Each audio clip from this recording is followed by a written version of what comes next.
मालिक, मैं 2 दिन के लिए रामपुर जाना चाहता हूँ। इसमें पूछने की क्या बात है मुनीम जी? सुनो, एक गिलास पानी देना। क्या? एक गिलास पानी ले आओ। ना तो मैं आपकी नौकरानी हूँ और ना ही आपका छोटा भाई जो आपका हुक्म सुनते ही दौड़कर आपके लिए गिलास पानी ले आऊं। मेरे बाप के घर में मेरे एक इशारे पर 10 नौकर हाथ बांधे खड़े रहते थे। ये मत भूलिए कि मैं एक अमीर बाप की इकलौती बेटी हूँ। आप तो उम्र में बड़े हैं ना, किससे किस तरह की बात की जाती है इतनी तमीज तो आपको आनी चाहिए। Mind it.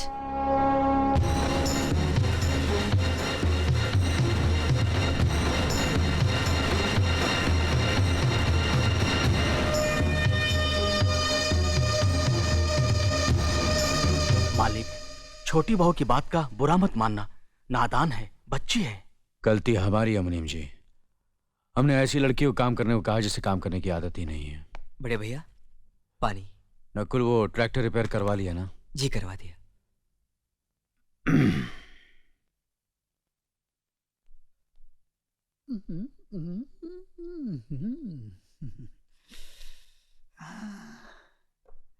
नमस्ते मास्टरनी जी। अरे अरे, आप नीचे क्यों बैठ गए? ऊपर बैठिए ना। नहीं नहीं, मैं यही ठीक हूँ। आप पैर ऊपर रखिए ना। नहीं नहीं, आप ऊपर बैठिए। नहीं, आप पैर रखिए ना। नहीं, आप ऊपर बैठिए अरे ना। आप पैर रखिए ना। प्लीज आइए ऊपर बैठिए। ओके, आप जहाँ बोलोगी वही मैं बैठूंगा। अपनी इस पहली मुलाकात की मिठास काफी दिनों तक मीठी रहे, इसलिए मैं आपके लिए मिठाई लाया हूँ। Thank you. किसी ने सच ही कहा है कि जवानी में जवान लोगों से ही दोस्ती करनी चाहिए। देखो ना, हम दोनों कितने जवान लग रहे हैं, तरोताजा लग रहे हैं, फ्रेश लग रहे हैं, बिल्कुल एक दूजे के लिए। नहीं, आपकी हंसी बहुत खूबसूरत है, लेकिन आप हंस क्यों रही हैं? आपकी बातें सुनकर। अच्छा अच्छा। अभी आप कह रहे थे कि आप अभी तक जवान हैं। यस। और मैंने सुना है कि आपका एक बेटा है 30 साल का। मेरा बेटा? हाँ। उस हरामी को तुम मेरा बेटा समझती हो? वो तो मुझे कुंभ के मेले में मिला था, कुत्ता समझकर पाल लिया। मास्टरनी जी, मैं अभी तक शुद्ध कुंवारा हूँ। अभी पोल्यूशन की वजह से नमक थोड़ा कम हो गया है, बूढ़ा दिखता हूँ, लेकिन जवानी अंदर से झूले पे झूल रही है, बिल्कुल झूल रही है। अच्छा, हाँ? कौन से कोने में जवानी झूल रही है बाप के दिने? जरा बता मुझे। हाँ?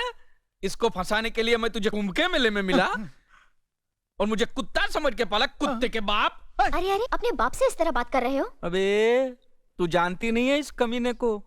ये कमीना अपनी जवानी की रंगीन कहानियां सुना सुना कर कितनी औरतों का एक रात का पति बन चुका है। और इधर भी तेरे यहाँ एडमिशन लेने इसी लालच में आया है, संभालना। शर्म करो, ये तुम्हारे बुजुर्ग हैं। क्या हुआ? पित्त के कारण मेरे बाल थोड़े सफेद हो गए तो मास्टरनी मुझे बुजुर्ग कह रही है। मास्टरनी, न देख उम्र मेरी, लाजवाब कर दूंगा तुझे, कली से महकता गुलाब कर दूंगा। हट।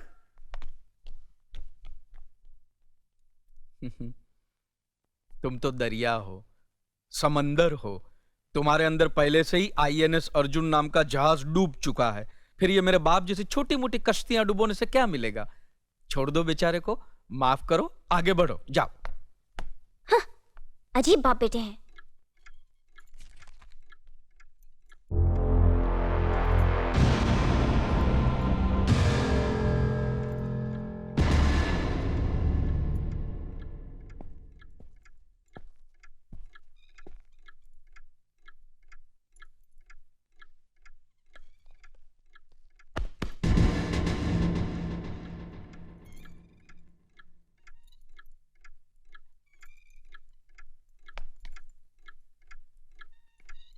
इसे मैं फेंक देता हूँ बड़े भैया, आप चाहिए। मुनीम जी, चौराम प्रसाद की बेटी की शादी के लिए जेवर देने के लिए कहा था, भिजवा दिया? जी हाँ मालिक। शहर में रहकर यही बदतमीजी और ओछी हरकतें सीखी आपने? अपने से बड़ों का लिहाज करना नहीं आता आपको? किससे कह रहे हो तुम? आपसे कह रहा हूं। औरत पैदा हुई है तो औरत की तरह रहना सीखिए। मीना। नकुल, तुम अंदर जाओ।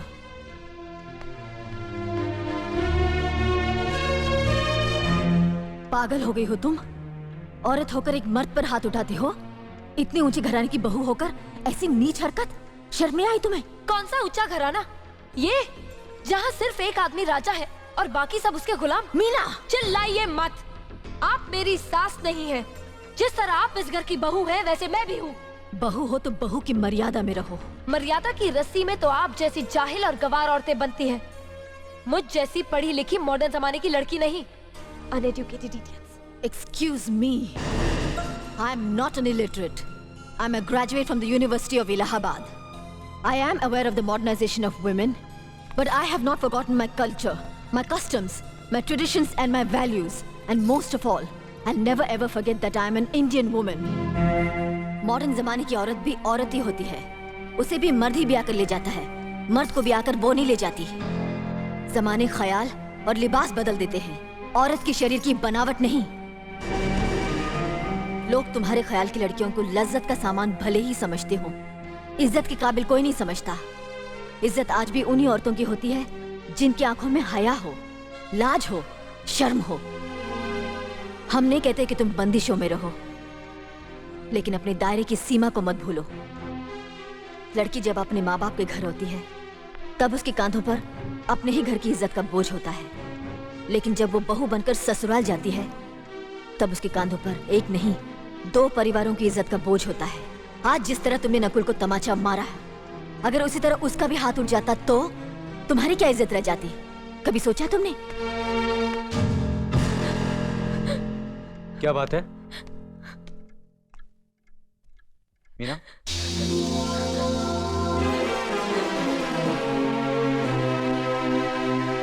क्या हुआ भाभी? हाँ, कुछ नहीं। मीना कह रही थी कि उसे खाना बनाना नहीं आता। हमने सोचा कि 2-4 खरी खोटी सुनाने से ही सीखेगी, सो सुना दिया। बस रोने लगी।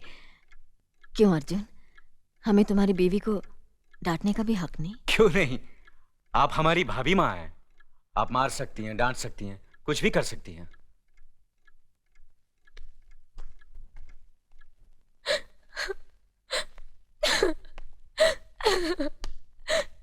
मैंने भूल की जो मैं लोगों के बीच आ गई। मेरी तो इस घर में कोई इज्जत ही नहीं है। जब देखो तो सब मेरी इंसल्ट करते रहते हैं।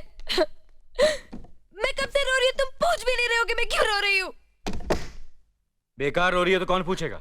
अच्छा, तो मैं तुम्हारे लिए और इस घर के लिए बेकार हो गई हूँ। अरे बेकार तो तुम हो गए अपने परिवार के बीच में रहकर। मैं कब से बोले जा रही हूँ और तुम हो के सुन ही नहीं रहे हो। इंसान की चीख सुनकर लोग शुभ अशुभ का विचार करते हैं, लेकिन जब मेंढकी को जुकाम होता है, उसकी चीख की कोई परवाह नहीं करता। ये मत भूलो कि जब मेंढकी चिल्लाती है तो आंधी और तूफान आते हैं। आंधी और तूफान आएंगे तो उसका नतीजा तुम्हें ही भुगतना पड़ेगा।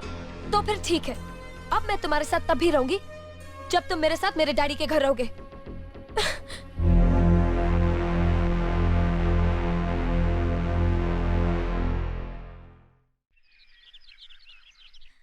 हमारी मीना बहुत प्यारी बच्ची है, लेकिन उसमें अभी भी बचपना है। हमारे तौर तरीकों को नहीं जानती है ना, लेकिन आहिस्ता आहिस्ता हम उसे सब सिखा देंगे।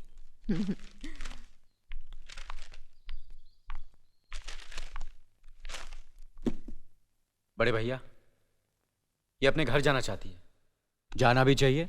4-5 महीने हो गए, मायके की याद भी आती होगी इसे। और अर्जुन, तुम्हारे ससुर जी तुम्हें कई बार बुला चुके हैं। तुम भी कुछ दिनों के लिए हो आओ, तुम्हारा मन भी बहल जाएगा। अगर ये वापस लौटने के लिए जा रही होती तो मैं जरूर जाता, मगर ये तो हमेशा के लिए इस घर से जा रही है। कैसी बातें कर रहे हो? अगर तुम दोनों के ख्यालात एक दूसरे से नहीं मिलते तो इस मामले को घर की 4 दीवारी में बैठकर आपस में सुलझा लेना चाहिए। बहू शहर की पढ़ी लिखी लड़की है, उसे गांव की रीति रिवाज के बारे में क्या मालूम? यह तो तुम्हारा फर्ज बनता है अर्जुन कि तुम उसे हमारे तौर तरीके सिखाओ। सिखाने से कोई फायदा नहीं बड़े भैया, ये खुद को इस माहौल में डालना ही नहीं चाहती, इसलिए भेज रहा हूं। अच्छा, तो तुमने फैसला भी कर डाला? बड़े भैया, बात यह है कि मैंने मीना को, तुम बहुत समझदार भी हो गए हो ना, तो फिर तुम्हें इतना तो समझ लेना चाहिए, अगर बहू अपने आप को बदल नहीं पा रही है तो तुम बहू के मुताबिक बदल जाओ। आखिर वो तुम्हारी पत्नी है, उसका साथ देना तुम्हारा धर्म है। तुम्हारे भरोसे ही तो उसने अपनी सारी जिंदगी सौंप दी तुम्हें।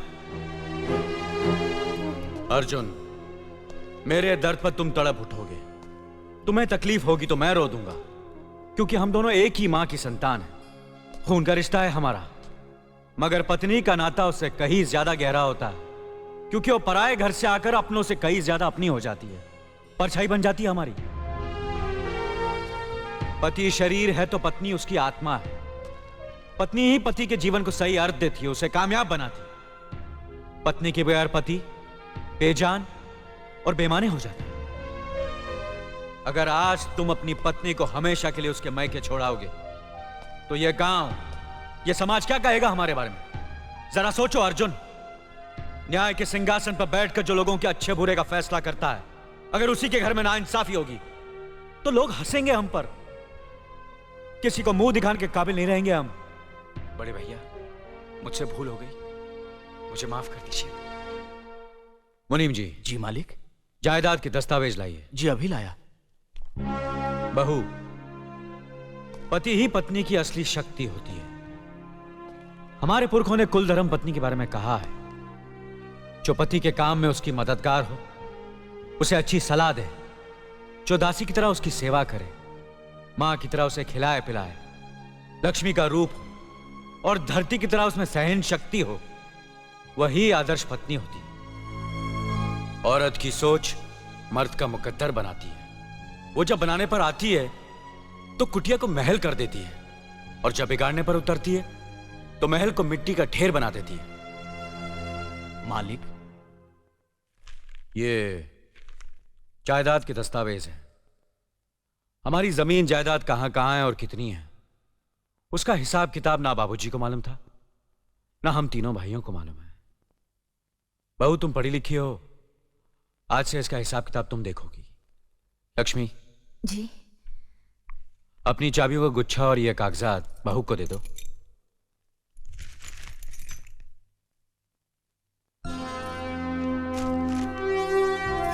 आज से तुम इस घर की मालकिन हो। तुम जहां कहोगी, जिस कागज पर कहोगी, हम तीनों भाई चुपचाप आंख बंद करके दस्तखत कर देंगे। जैसा कहोगी वैसा ही करेंगे। बस एक ही विनती है बहू, हम तीनों भाइयों को अलग करने का ख्याल अपने मन में कभी आने मत देना।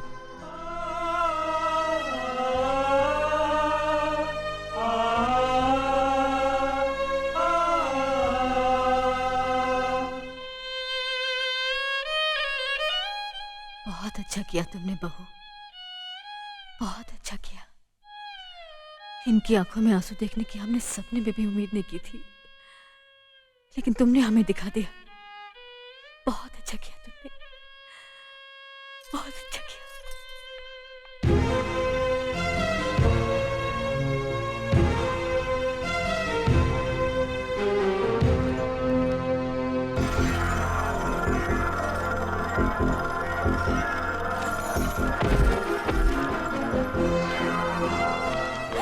मीना, मीना, क्या हुआ बहू?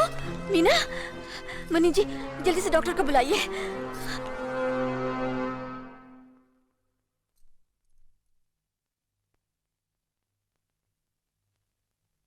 घबराने की कोई बात नहीं, ये माँ बनने वाली है।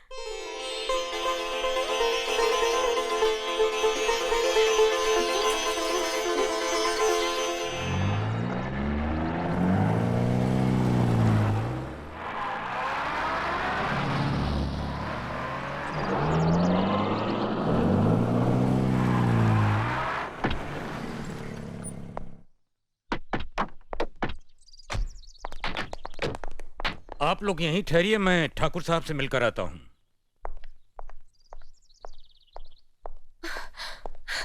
डैडी, डैडी, कैसी हो बेटी? What a pleasant surprise. आने की खबर भी नहीं की।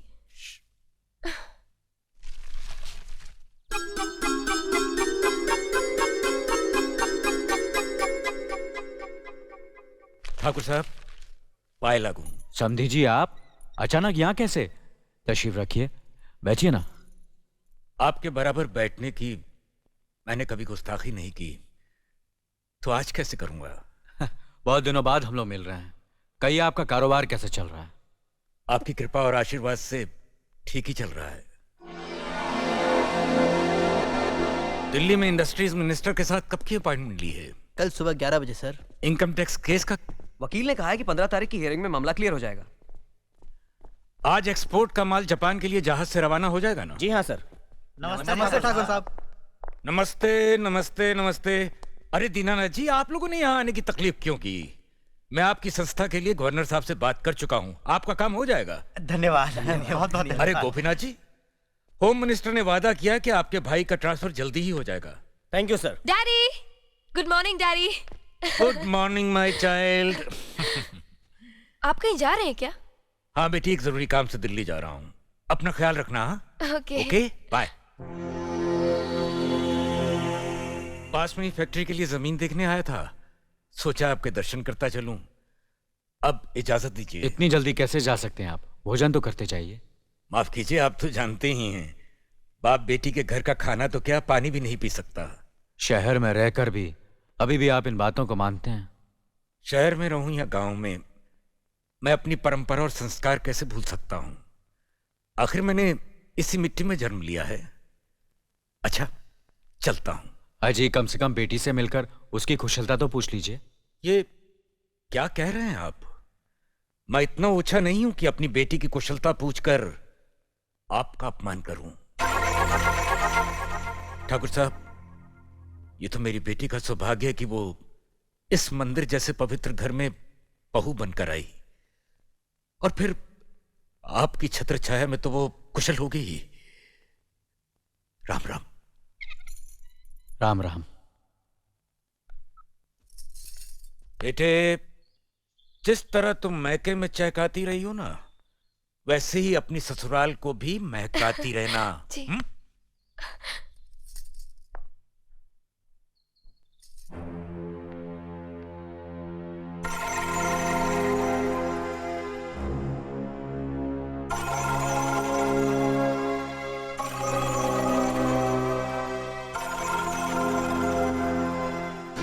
आप तो उम्र में बड़े हैं ना, किससे किस तरह की बात की जाती है, इतनी तमीज तो आपको आनी चाहिए।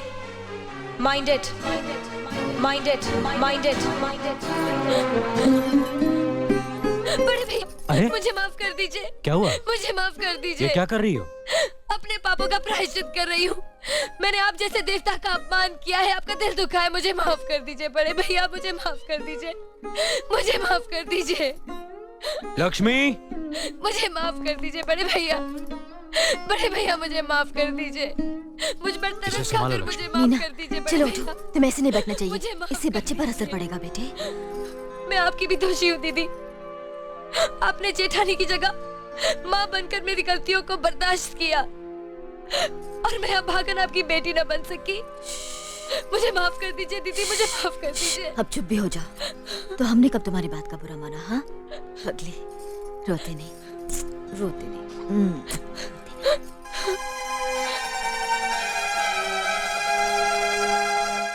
ओम कर्पूरगौरम करुणावतारम संसार सारम भुजगेंद्रहारम सदा वसंतम। प्रभु, मैंने देवता जैसे परिवार के साथ हमेशा इंसानों जैसे झगड़े किए हैं, नफरत पैदा की है।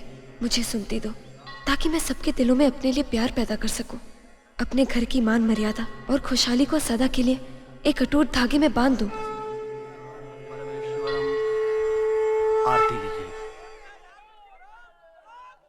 नमस्ते मालिक। नमस्ते मालिक। नमस्ते मालिक। नमस्ते। मालिक, शंकर जी का प्रसाद लीजिए। मालिक, भोलेनाथ का प्रसाद लीजिए। ये भी लीजिए मालिक। शुक्रिया चाचा। वाह वाह, ये बहुत बढ़िया।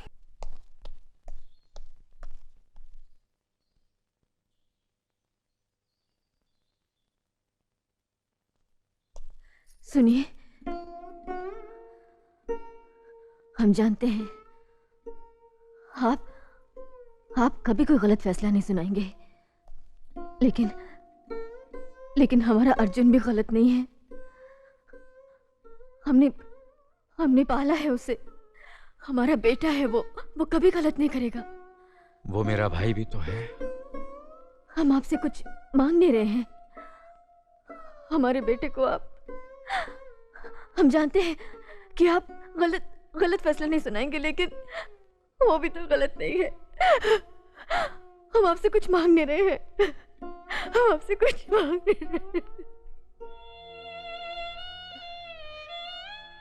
बड़े भैया, आपके सामने कुछ कहने की न तो मेरी उम्र है और ना ही मुझ में हिम्मत। मुझसे ज्यादा तो आप मेरे पति को जानते हैं। इससे आगे मैं क्या कहूं? बड़े भैया,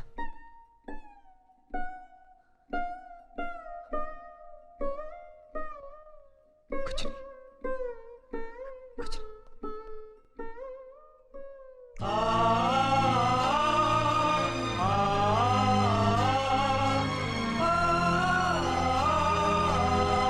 यहाँ ये करने वालों के लिए रिश्ते और जज्बात कोई मायने नहीं रखते।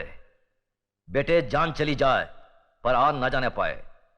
जान देकर जो आन की रक्षा करता है वही न्यायाधीश इंसाफ के आकाश की बुलंदी को छूता है। खामोश! तुम्हारे इन मगरमच्छ के आंसुओं को देखकर गजराज ठाकुर का दिल नहीं पसीजेगा। अगर तुमने गलती की है तो सजा जरूर मिलेगी। ठाकुर साहब, इस पर गलत इल्जाम लगा है। आप तो मुझे जानते हैं, जिंदगी में कभी कोई गलत काम नहीं किया मैंने। ये तो मेरा ही भाई है, एक ही माँ के पेट से पैदा हुए हैं हम। रावण और विभीषण भी तो एक ही माँ की पेट से पैदा हुए थे। ये तुम्हारा भाई है तो ये जरूरी नहीं कि ये गलती नहीं कर सकता। ठाकुर साहब, क्षमा कर दीजिए। पहली बार क्षमा करने का मतलब है दूसरी बार गलती करने का मौका देना, यही ना मुनीम जी? हाँ मालिक, 100%। कल पंचायत में फैसला होगा। ठाकुर साहब, एक बार और सोचिए। गजराज ठाकुर ने एक बार कहा तो समझ लेना 100 बार कहा। लेकिन मालिक,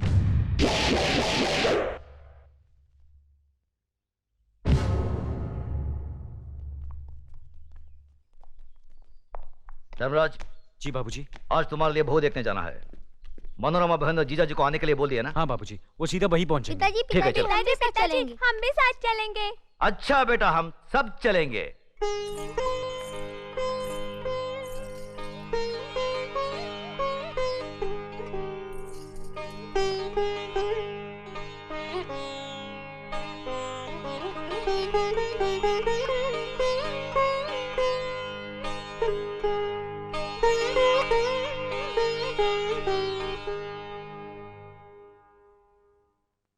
मनोरमा, लड़की कैसी लगी? इससे क्या पूछते? बहुत ही सुंदर है। जीजा जी, हमें आपकी नहीं अपनी बहन की राय चाहिए। तुम बताओ मनोरमा, कैसी लगी? भैया, पहले मैं इसकी परीक्षा लूंगी तब बताऊंगी। सुनो, मैं जब तुम्हें देखने आया था तो मैंने कौन सी परीक्षा ली थी तुम्हारी? किस मुंह से परीक्षा लेते हैं? हमारे पिताजी ने तो तुम्हारा नाम सुनते ही शादी से मना कर दिया था। वो तो तुमने हाथ पांव जोड़कर हमें मनाया था, तब शादी हुई थी। बड़े आए इम्तिहान लेने वाले। मनु बहन, पसंद तुम्हें करनी है, तगड़ा इम्तिहान लेना। हाँ। सुनो भैया, कान ठीक है, बहरी नहीं है। लक्ष्मी, खड़ी हो जाओ तो। जरा इधर उधर चल के दिखाना।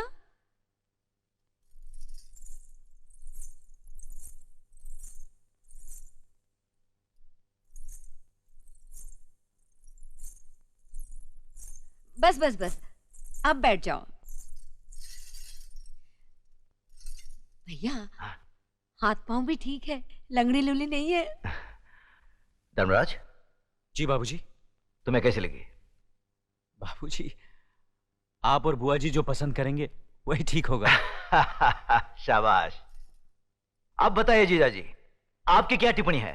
क्यों शर्मिंदा कर रहे हैं भाई साहब? अब भगवान की बनाई हुई इस खूबसूरत कला पर भला मैं क्या टिप्पणी कर सकता हूं? साक्षात देवी है। मैं तो कहता हूं फौरन रिश्ता पक्का कर ही दीजिए। हाँ, रुको रुको। क्या हुआ? एक टेस्ट और बाकी है। बेटी, तुम्हें गाना वाना आता है? मनोरमा, ये सब जरूरी है क्या? आप चुप रहो भैया, मालूम तो करने दो, कहीं लड़की गूंगी निकली तो। हाँ। हाँ, कुछ गाकर सुनाओ। शर्मा रही है भैया। अच्छा चलो, पहले मैं गाती हूँ, तुम बाद में सुनाना, ठीक है?